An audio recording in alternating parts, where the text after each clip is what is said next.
चलिए तो आज हम वर्ग 6 का प्रश्नावली 2.3 बनाएंगे। ठीक है, 2.3। तो इसका पहला नंबर क्वेश्चन हम लिख लेते हैं। पहला नंबर क्वेश्चन लिखा हुआ है, निम्नलिखित में जोड़ का निम्नलिखित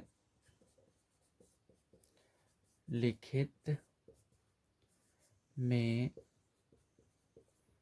जोड़ का क्रम विनिमय नियम का क्रम विनिमय नियम किस में है, किस में है। ठीक है, तो यहाँ क्वेश्चन पूछ रहा है कि जोड़ का क्रम विनिमय नियम इसमें किस में है। ठीक है, तो मैंने क्वेश्चन को लिख लिया है। अब इसका ऑप्शन भी हम लिख लेते हैं।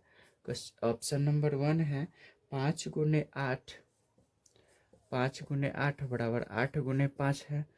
ठीक है, अब इसका दूसरा ऑप्शन भी लिखा हुआ है 2 गुने 3 ब्रैकेट में है और गुने है 5, अब बराबर लिखा हुआ है 2 गुने 3 गुने 5। ठीक है, अब इसका तीसरा ऑप्शन भी दिया हुआ है, तो तीसरा ऑप्शन है 2 प्लस 8। ठीक है, प्लस है 10 और बराबर दिया हुआ है 2 प्लस 8 प्लस 10 ही सेम टू सेम दे दिया हुआ है। और इसका तीसरा ऑप्शन है 15 प्लस 8, 15 प्लस 8 बराबर है 8 प्लस 15। तो इसमें कह रहा है इस चारों में से किस में जोड़ का क्रम विनिमय नियम लगा हुआ है, जोड़ का क्रम विनिमय नियम। तो देख लीजिए यहाँ तो गुना है, ठीक है, तो ये होगा नहीं। यहाँ भी देख रहे हैं गुना है, तो ये भी होगा नहीं। और यहाँ देख रहे हैं जोड़ है, ठीक है, लेकिन ये सेम टू सेम दे दिया हुआ है, तो ये क्रम विनिमय नियम होता नहीं है। जोड़ का क्रम विनिमय नियम इसमें होगा, क्योंकि जोड़ का क्रम विनिमय नियम हम जानते हैं a प्लस बी होता है और बराबर हो जाता है b प्लस ए। मतलब एक बार सीधा लिखते हैं, जो इधर पहले होता है वो बाद में चला जाता है और जो इधर बाद में होता है वो पहले चला जाता है। ठीक है, तो इसमें हमको दिख रहा है कि इसमें क्या लगा हुआ है, जोड़ का क्रम विनिमय नियम। तो यही आपका चौथा नंबर, सॉरी तीसरा नहीं, चौथा नंबर हो जाएगा आपका ऑप्शन आंसर। तो यही हो जाएगा, इसमें जोड़ का क्रम विनिमय नियम लागू है। 15 प्लस 8 बराबर 8 प्लस 15। तो इसका एक का कंप्लीट हो गया। अब हम दूसरा नंबर इसका उतार लेते हैं, लिख लेते हैं। तो दूसरा नंबर क्वेश्चन है निम्नलिखित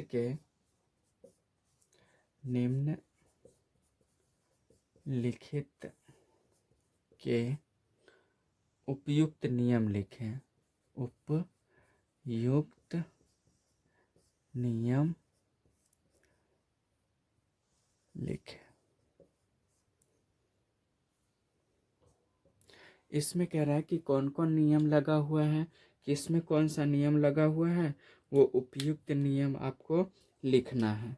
तो पहला नंबर इसका क्वेश्चन है 8 प्लस 32, 8 प्लस 32 बराबर दिया हुआ है 32 प्लस 8। तो हमने पिछले वाले जो टिक लगाया था एक नंबर में, वो दिया था योग का क्रम विनिमय नियम। तो यहाँ देख रहे हैं कि 8 पहले है और इधर बाद में है, मतलब इधर जो पहले है वो इधर बाद में लिख दिया प्लस करके, 32 जो इधर बाद में है इधर पहले लिख दिया। मतलब इसमें देख रहे हैं कि एक नियम लगा हुआ है जिसको बोलते हैं हम लोग योग का क्रम विनिमय नियम। ठीक है, योग का क्रम विनिमय नियम इस तरह से होता है। तो यहाँ इसके सामने हम योग का क्रम विनिमय नियम लिख करके और लिख देंगे योग का क्रम विनिमय नियम। इसमें क्या लगा हुआ है, योग का क्रम विनिमय नियम लगा हुआ है। तो इसके सामने हमने लिख दिया। अब हम इसका दूसरा नंबर क्वेश्चन लिख लेते हैं और उसके सामने भी लिखना है कि इसमें कौन सा नियम लगा हुआ है। तो 2 अब प्लस दिखा हुआ है, 2 + 12, अब प्लस दे दिया 15 और बराबर दे दिया हुआ है, 2 को बाहर कर दिया और 12 प्लस 15 कर दिया। तो ये जो एक नियम होता है, इस नियम को हम लोग बोलते हैं से ए रहता है ए प्लस बी और प्लस अगर सी रहता है। तो यहाँ देख रहे हैं कि पहले और दूसरा को बॉक्स में रखा है और अगले जब बराबर दे देते हैं तो क्या करते हैं, पहला को बाहर निकाल देते हैं, प्लस दूसरा और तीसरा नंबर पर जो रहता है उसे हम ब्रैकेट में क्वेश्चन में डाल लेते हैं। तो यहाँ हो जाएगा बी प्लस सी हो जाएगा। तो इसे हम बोलते हैं योग का साहचर्य नियम, योग का साहचर्य नियम, यही आपका आंसर हो जाएगा। ठीक है, अब हम इसका तीसरा नंबर क्वेश्चन लिखते हैं। सबका मैंने एग्जाम्पल दे के समझा दिया है ताकि आप लोगों को समझने में कोई दिक्कत ना हो। अब हम तीसरा नंबर क्वेश्चन लिखते हैं। 8 गुने 5 + 4 बराबर है 8 गुने 5 + 8 गुने 4। तो इसका भी हम पिछले वाले चैप्टर में बनाया था और समझाया था वितरण नियम। क्या समझाया था? वितरण नियम। वितरण नियम क्या होता है, ए इंटू अगर बी प्लस सी होता है तो इसको क्या करते हैं, ए को बी से एक बार गुना कर देते हैं और एक बार सी से गुना कर देते हैं। तो यहाँ भी यही चीज लिखा हुआ है, ए बी या प्लस हो जाएगा ए सी। मतलब 8 को एक बार 5 से गुना कर दिया, फिर 8 को 4 से गुना कर दिया, तो 8 गुने 5 हो गया। अब प्लस बीच में तो प्लस लिख देंगे, फिर 8 को 4 से गुना करें। तो इसमें कौन सा नियम लगा हुआ है, इसको बोलते हैं वितरण नियम। क्या बोलते हैं? वितरण नियम। ठीक है, इस तरह से इसमें कौन सा नियम लगा हुआ है, वितरण नियम। तो 2 का 3 कंप्लीट हो गया। अब इसका चौथा नंबर हम बनाने के लिए इसे हम मिटा लेते हैं।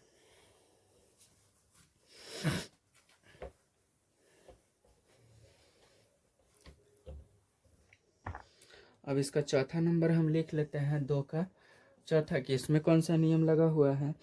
तो यहाँ लिखेंगे 5 गुने 50 बराबर हो जाएगा 50 गुने 5। तो यहाँ देख रहे हैं ये भी क्रम विनिमय नियम ही है, लेकिन ये जोड़ का नहीं बल्कि किसका, गुना का। तो इसे हम लिख देंगे जैसे ए गुने बी होता है बराबर बी गुने ए होता है। तो इसे बोलते हैं गुना का क्रम विनिमय नियम, क्रम विनिमय में नियम। ठीक है, तो आपका आंसर हो जाएगा क्रम विनिमय नियम, योग का गुना का क्रम विनिमय नियम। तो 2 का 4 कंप्लीट हो गया। अब हम इसका तीसरा नंबर क्वेश्चन में चलेंगे। चलिए, तो हम अब इसका तीसरा नंबर क्वेश्चन लिख लेते हैं। तीसरा नंबर क्वेश्चन है, निम्नलिखित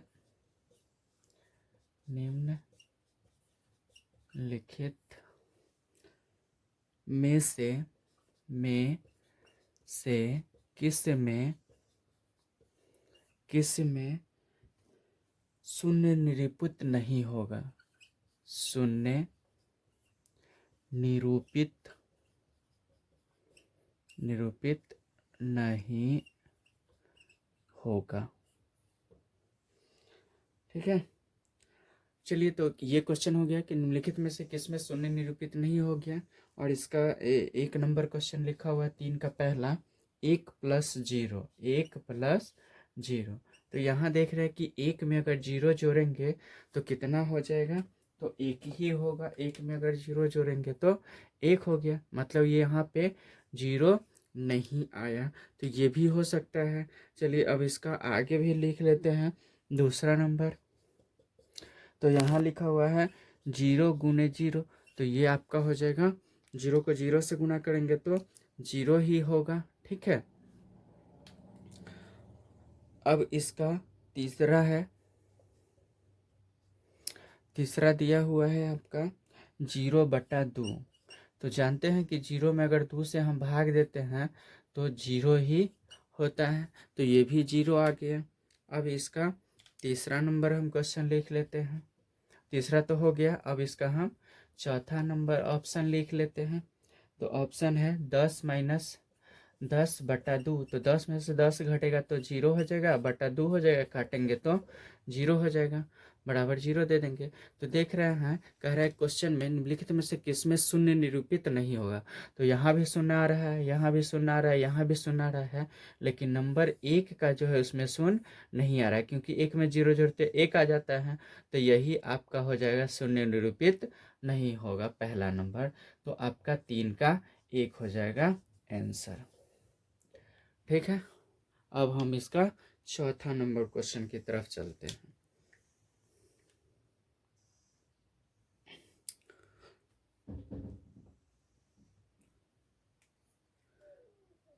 चलिए, तो हमने इसका चौथा नंबर क्वेश्चन लिख लिया है। यदि दो पूर्ण संख्याओं का गुणनफल शून्य है तो क्या हम कह सकते हैं कि इनमें से एक या दोनों ही शून्य होने चाहिए। उदाहरण देकर अपने उत्तर की पुष्टि कीजिए। ये आपका क्वेश्चन हो गया। चलिए, तो हम इसे बना लेते हैं। तो कह रहा है कि दो पूर्ण संख्या है, ठीक है, उसका गुणनफल शून्य है। तो पहले हम गुणनफल ही शून्य लिख देते हैं।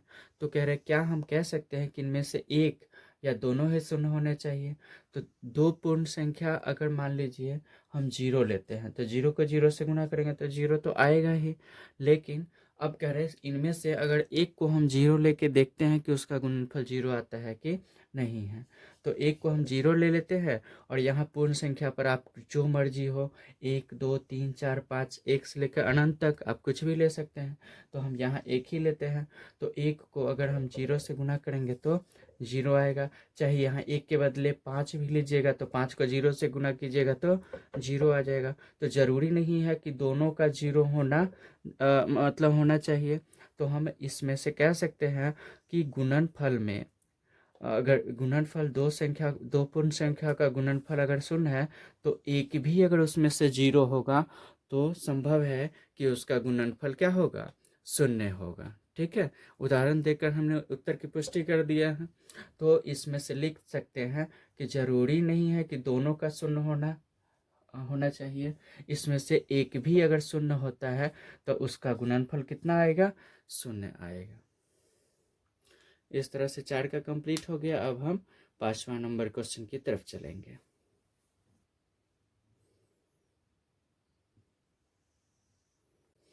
चलिए, तो अब हम इसका आज 5वां नंबर क्वेश्चन बनाते हैं। 5वां नंबर क्वेश्चन लिखा हुआ है, यदि दो पूर्ण संख्याओं का गुणनफल यदि दो पूर्ण संख्याओं का गुणनफल एक है तो क्या हम कह सकते हैं कि हम कह सकते हैं कि इनमें से एक या दोनों ही एक के बराबर होने चाहिए, एक के बराबर होनी चाहिए। उदाहरण देकर अपने उत्तर की पुष्टि कीजिए। चलिए, सेम क्वेश्चन जैसे 4 का था उसी तरह का 5 भी है। इसमें कह रहे दो पूर्ण संख्या का गुणनफल एक होना, मतलब एक है। तो हम क्या करते हैं, गुणनफल ही पहले एक लिख लेते हैं। तो क्या हम कह सकते हैं कि इनमें से एक या दोनों ही एक के बराबर होगा। अगर मान लीजिए इसमें से हम एक लेते हैं, एक, ठीक है, और दूसरा कोई भी पूर्ण संख्या, एक से लेके आप अनंत तक जो भी ले सकते हैं, एक ले लीजिए चाहे दो लीजिए। तो यहाँ अगर एक लेते हैं तो एक को एक से गुना कीजिएगा तो एक हो जाएगा। अगर मान लीजिए एक के अलावा अगर अन्य हम दूसरा लेते हैं, ठीक है, तो 2 गुने 1 करेंगे तो 2 हो जाएगा। मतलब इसमें जो पिछले वाले क्वेश्चन था उससे थोड़ा सा अलग है कि इसमें दोनों ही एक होगा तभी हम उसका गुणनफल एक लिख सकते हैं। लेकिन उसमें क्या था कि दोनों का एक शून्य होना जरूरी नहीं था। एक भी उसमें से अगर गुणन में अगर शून्य होता है तो उसका गुणनफल शून्य हो जाता है। लेकिन यहाँ देख रहे हैं कि इसमें से अगर एक सिर्फ एक लेते हैं, दो गुणन में से एक गुणन अगर एक लेते हैं और दूसरा गुणन कोई और ले लेते हैं तो उसका गुणनफल एक नहीं आता है। तो यहाँ एक नहीं आता है, मतलब कि दोनों ही इसमें लिख सकते हैं, इनमें से एक या दोनों ही एक के बराबर होना चाहिए। तो दोनों ही यहाँ पे एक के अगर बराबर होगा तभी उसका गुणनफल एक हो गया, अन्यथा नहीं होगा। चलिए ठीक है, तो 5वां नंबर भी कंप्लीट हो गया। अब हम चलते हैं इसके 6ठे नंबर क्वेश्चन की तरफ। चलिए, तो हम 6ठा नंबर क्वेश्चन लिख लेते हैं। वितरण विधि से ज्ञात कीजिए। 6ठा नंबर क्वेश्चन है वितरण विधि से ज्ञात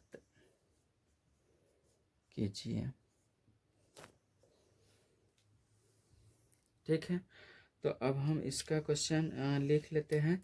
6 का पहला, इसे वितरण नियम से हल करना है या ज्ञात करना है। तो 638 गुने 101, 638 गुने 101 है। तो इसे हमें वितरण नियम से हल करना है। तो पहले हल कर लेते हैं, उसके बाद दूसरा तीसरा चौथा क्वेश्चन लिखेंगे। तो यहाँ लिखा हुआ है 638 गुने 101 है। तो वितरण नियम में क्या होता है कि एक को बांट देते हैं, वितरण कर देते हैं। तो 638 गुने हो जाएगा 101 है, तो यहाँ हो जाएगा 100 प्लस 1 हो जाता है। तो 638 को अगर 100 से गुना कीजिएगा तो यहाँ हो जाएगा 638 लिख करके और डबल जीरो इस पे डाल देंगे तो 100 से गुना हो जाएगा। तो यहाँ हो जाएगा 63,800 प्लस है बीच में, तो प्लस लिख देंगे। 638 को 1 से गुना कर देंगे तो आपका 638 हो जाएगा। अब इसमें हम 63,800 में 63800 को जोड़ देंगे। तो जीरो में 8 जोड़ेंगे तो 8 होगा, जीरो में 3 जोड़ेंगे तो 3 हो जाएगा। 8 6 14 का 4 हो जाएगा हासिल, 1 हो जाएगा तो 3 1 4 6 हो जाएगा। तो 64,000 आपका 438 आंसर हो जाएगा वितरण नियम से। तो 638 को अगर 101 से हम वितरण नियम से हल करते हैं तो 64,438 आंसर आ जाएगा। इसका 6 का पहला कंप्लीट हो गया। अब हम इसका चलते हैं दूसरा नंबर क्वेश्चन में। तो दूसरा नंबर क्वेश्चन हम यहाँ बना लेते हैं। तो बनाने से पहले हम इस क्वेश्चन को एक बार लिख लेते हैं। 4375, दूसरा नंबर क्वेश्चन है 4375 गुने है 1001, 1001 है। तो यहाँ पर हम क्या कर लेते हैं, 4375 लिख लेते हैं। 4375 गुने लिखेंगे 1001 है, तो यहाँ 1000 प्लस 1 कर देंगे। तो 4375 को हम 1000 से गुना करेंगे तो 4375 लिख करके इस पर 1 2 3 शून्य डाल देंगे तो 1000 से इसका गुना हो जाएगा। अब बीच में प्लस है तो प्लस डाल देंगे, फिर 4375 को 1 से गुना कर देंगे तो 4375 हो जाएगा, या 4375 इसको बोलेंगे। और इसको बोलेंगे इकाई दहाई सैकड़ा हज़ार 10,000 लाख 10 लाख, 43,75,000। अब 43,75,000 में क्या करेंगे, 4,375 को जोड़ देंगे। तो यहाँ हम जोड़ के रफ में बता देते हैं। यहाँ हो जाएगा 43,75,000। इसमें जोड़ना कितना है आपको, 4375, 4,375 जोड़ना है। तो जोड़ देते हैं, जीरो में 5 जोड़ेंगे तो 5 हो जाएगा, और जीरो में 7 जोड़ेंगे तो 7, जीरो में 3 जोड़ेंगे तो 3 हो जाएगा। 5 4 9 हो जाएगा, यहाँ पे 7 हो जाएगा, और ये हो जाएगा आपका 43,79,000, 43,79,375। यही आपका आंसर हो जाएगा वितरण नियम से दूसरा का। 4375 को 1 गुने 1001 से करने पर। चलिए, तो 6 का दूसरा भी कंप्लीट हो गया। अब हम इसका तीसरा क्वेश्चन बनाते हैं। तो चलिए तो 6 का तीसरा नंबर क्वेश्चन हम लिख लेते हैं। 734 गुने 25, तीसरा नंबर क्वेश्चन है 734 गुने 25। चलिए, अब इसे हम वितरण नियम में पहले कर लेते हैं। तो 734 गुने हो जाएगा 20 प्लस हो जाएगा आपका 5 हो जाएगा। तो 734 को पहले 20 से गुना कर देंगे। तो 20 से गुना करने के लिए पहले क्या कर देंगे, 0 लिख देंगे, 0 से गुना करना है इसलिए। अब 4 को 2 बार पढ़िएगा तो 4 दूना 8 हो जाएगा, 3 को 2 से तो 3 दुनाई 6 हो जाएगा। अब 7 को 2 से तो 7 दुनाई 14 हो जाएगा, 14,680 हो जाएगा। अब बीच में प्लस है तो प्लस डाल दीजिएगा। आप 734 को कितना से गुना कर दीजिएगा, 5 से गुना कर दीजिएगा। तो 734 यहाँ लिख करके और 5 से गुना कर लीजिएगा। 4 पंचे 20, हासिल बचेगा 2, पंथे 15, 2 17 का 7, हासिल 1 हो जाएगा, 7 पचे 35, 1 36, 3,670 हो जाएगा। अब 3,670 और 14,680 इस दोनों को जोड़ दीजिएगा, 3,670। तो जीरो में जीरो जोड़ेंगे तो 0 हो जाएगा, 8 7 15 का 5 हो जाएगा, हासिल 1 हो जाएगा, 6 6 12 1 13 का 3, हासिल 1 हो जाएगा, 4 3 7 1 8 हो जाएगा, और 1 में कुछ नहीं जोड़ेंगे तो 8 हो जाएगा। इस तरह से दोनों को जोड़ दिए तो आपका हो जाएगा 18,350, 18,350। इस तरह से 6 का तीसरा भी कंप्लीट हो गया वितरण नियम से। अब हम इसका चौथा बनाएंगे। चलिए तो 6 का हम चौथा लिख लेते हैं क्वेश्चन। 6 का चौथा है 3175, 3175 गुने है 125। ठीक है, इस तरह से क्वेश्चन लिख लिए। अब हम इसको हल करते हैं। तो क्या करेंगे, यहाँ 3175 लिख देंगे और गुने यहाँ 3 पार्ट में बांट देंगे, इकाई दहाई सैकड़ा में। तो यहाँ हो जाएगा 100 प्लस हो जाएगा 20 और प्लस हो जाएगा 5। ठीक है, 3 पार्ट में 125 को हमने बांट दिया है। अब तीनों से गुना करना होगा, पहले इसको इससे गुना करना होगा, फिर इस दूसरा नंबर से, और फिर इसको तीसरा नंबर 5 से गुना करना होगा। ठीक है, तो हम क्या कर लेते हैं, गुना करते हैं। वितरण नियम इसी तरह से गुणा किया जाता है। 3175 को 100 से, तो 3175 लिख करके इस पर 2 शून्य डाल देंगे, हो जाएगा। तो ये हो जाएगा आपका 3,17,500। अब प्लस 3175 को 20 से गुना कर देना होगा। तो हम 3175 को हम 20 से यहाँ पे गुना कर लेते हैं, तो 0 हो जाएगा, 5 दुनाई 10, 7 दुना 14 1 15, 2 1 3 हो जाएगा, 3 दुनाई 6 हो जाएगा। क्या है,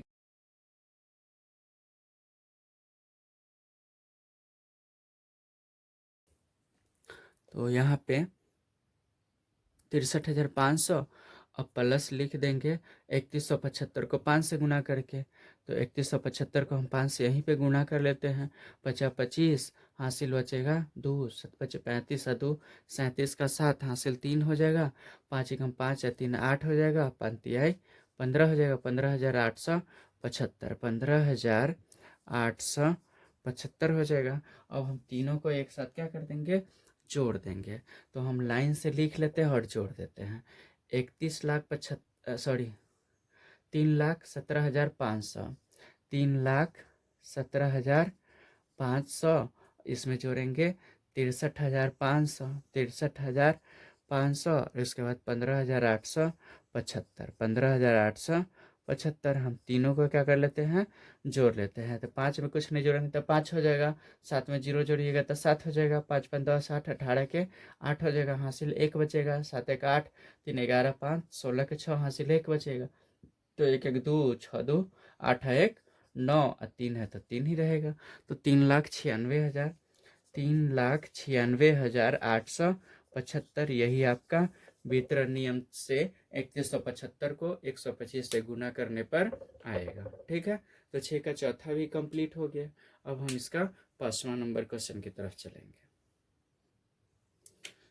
चलिए, तो इसका 6 का लास्ट क्वेश्चन है 5वां नंबर। तो 5वां नंबर क्वेश्चन हम लिख लेते हैं। 608 गुने है आपका 35। तो इसे भी हम वितरण नियम से हल कर लेते हैं। तो 608 है तो इसे हम लिखेंगे 608 और इंटू हो जाएगा गुना 30 और प्लस हो जाएगा 5। तो 608 को पहले कितना से गुना करना होगा, 30 से गुना करना होगा। 608 को हम 30 से गुना कर लेते हैं। तो 8 को पहले तो सबको 0 से गुना करना होगा, तो 0 0 हो जाएगा, 8 3 24 का 4, हासिल 2 हो जाएगा। तो 3 को 0 से गुना करते 0, हासिल जो बचा रहेगा वो लिख देंगे। अब 36 18 हो जाएगा।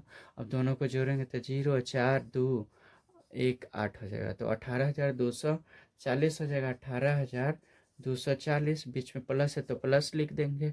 अब 608 को 5 से गुना करना होगा, तो 608 गुने लिखेंगे यहाँ पे 5, तो 8 पंचे 40 का जीरो, हासिल बचेगा 4। जीरो को 5 से गुना कीजिएगा तो जीरो ही होगा, हासिल 4 बचा हुआ है तो 4 लिख देंगे। और 6 पंचे 30 हो जाएगा, तो 3000 आपका 40 हो जाएगा, 3040। अब क्या करेंगे, 18,240 में क्या करेंगे, 3040 को जोड़ देंगे।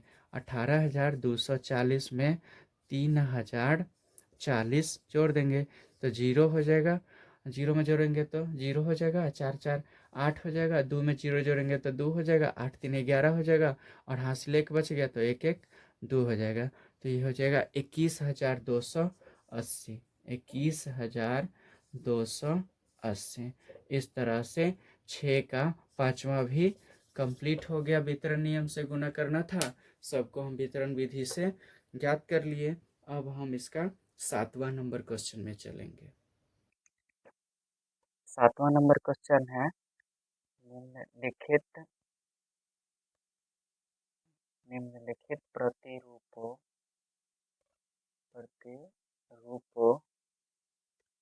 को समझे और आगे बढ़ाएं। और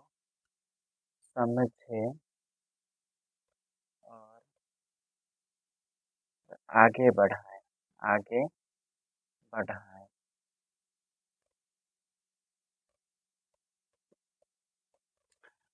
तो यहाँ एक क्वेश्चन है, निम्नलिखित प्रतिरूपों को समझे और आगे बढ़ाएं। तो पहले प्रतिरूप देख लेते हैं कि किस तरह का प्रतिरूप दिया हुआ है। यहाँ लिखा हुआ प्रतिरूप 1 गुने 8 प्लस 1 बराबर 9 दे दिया।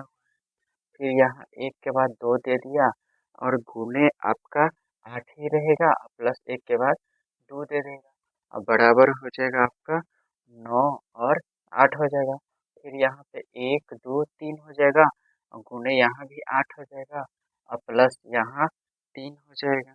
ठीक है, और यहाँ हो जाएगा 9 8 और इसके बाद 7 हो जाएगा। मतलब यहाँ देख रहे हैं कि एक एक कमता जा रहा है, यहाँ 9 है तो यहाँ 9 के बाद 8 दे देंगे। फिर 9 के बाद 3 अंक यहाँ हो रहा है, 1 2 3 अंक, तो यहाँ भी 3 अंक होना चाहिए, लेकिन घटते हुए 9 के बाद 8 8 के बाद 7 हो जाएगा। एक ये चीज़ समझ में आ गया। तो यहाँ भी एक चीज़ समझ में आ गया, 1 है उसके बाद 1 2 है, फिर 1 2 3 हो जाएगा। तो अगला हो जाएगा 1 2 3 और 4 हो जाएगा। इसको गुना तो 8 ही से करना होगा। और यहाँ अगर हम 3 तक लिखे हैं तो 3 प्लस लिखे हैं, 2 तक लिखे हैं तो 2 प्लस लिखे, 1 है तो 1 प्लस लिखे हैं। तो यहाँ 4 तक लिखे हैं तो यहाँ पे प्लस 4 हो जाएगा और यहाँ हो जाएगा 9 8 7 और यहाँ पे 1 कम हो जाएगा तो 6 हो जाएगा। फिर अब इसको खाली जगह में हमको आगे क्वेश्चन में दे दिया हुआ है, खाली जगह गुने 8 प्लस खाली जगह, अब बराबर दे दिया हुआ है खाली जगह। ठीक है, फिर एक बार और खाली जगह दिया हुआ है, गुने 8 है प्लस खाली जगह और बराबर दिया हुआ है रिक्त स्थान मतलब खाली जगह। इस दो जो खाली जगह दिए हुए हैं इसमें हमको भरना है। कैसे भरना है, तो इसी प्रतिरूप को समझ करके लिखना है। तो एक चीज हम बता, क्वेश्चन उतारते समय ही बताते गए हैं कि यहाँ 1 है और यहाँ 1 2 कर दिया, यहाँ 1 2 3 कर दिया, 1 2 3 4 कर दिया। तो यहाँ 1 2 3 4 5 कर दीजिएगा। अगला वाला में 1 2 3 4 5 यहाँ 6 तक कर लीजिएगा और गुना 8 है। ठीक है, गुना 8 लिख दीजिएगा और उसके बाद प्लस करके क्या लिखिएगा, 5 तक लिखे हैं तो बोले हैं कि यहाँ 5 तक 4 तक लिखा हुआ था 4 प्लस करना था, 3 तक 1 2 3 तक लिखा हुआ था प्लस 3 करना है। तो यहाँ 5 तक लिखे हैं तो हम क्या यहाँ पर प्लस कर लेंगे, 5 को प्लस कर लेंगे। 8 से तो सबको गुना किया हुआ है। अब बराबर दे के क्या लिखेंगे, यहाँ बोले हैं कि जैसे यहाँ 4 गो डिजिट है तो यहाँ भी 4 डिजिट, 1 2 3 4 है तो 4 डिजिट में लिखेंगे। लेकिन इसके यहाँ इस साइड जो है इसी दाहिना तरफ से ही हम समझेंगे। 9 है तो 1 घटा के 9 8 कर दिया, फिर 9 1 घटा करके 9 8 7 कर दिया, फिर 9 8 7 6 कर दिया। तो यहाँ हो जाएगा 9 8 7 6 और 5 हो जाएगा। फिर उसके बाद अगर करेंगे तो यहाँ 6 तक लिखे हैं तो यहाँ प्लस 6 करना होगा। ठीक है। और यहाँ लिखेंगे 9 8 7 6 5 और यहाँ एक और घटा देंगे तो 4 हो जाएगा। इस तरह से हम इस प्रतिरूप को समझ करके भर दिए हैं। इस तरह से 7वां नंबर आपका कंप्लीट हो गया। अब हम अगले दिन अगले वीडियो में अगले चैप्टर का डालेंगे। तब तक के लिए आप लोगों का बहुत बहुत धन्यवाद।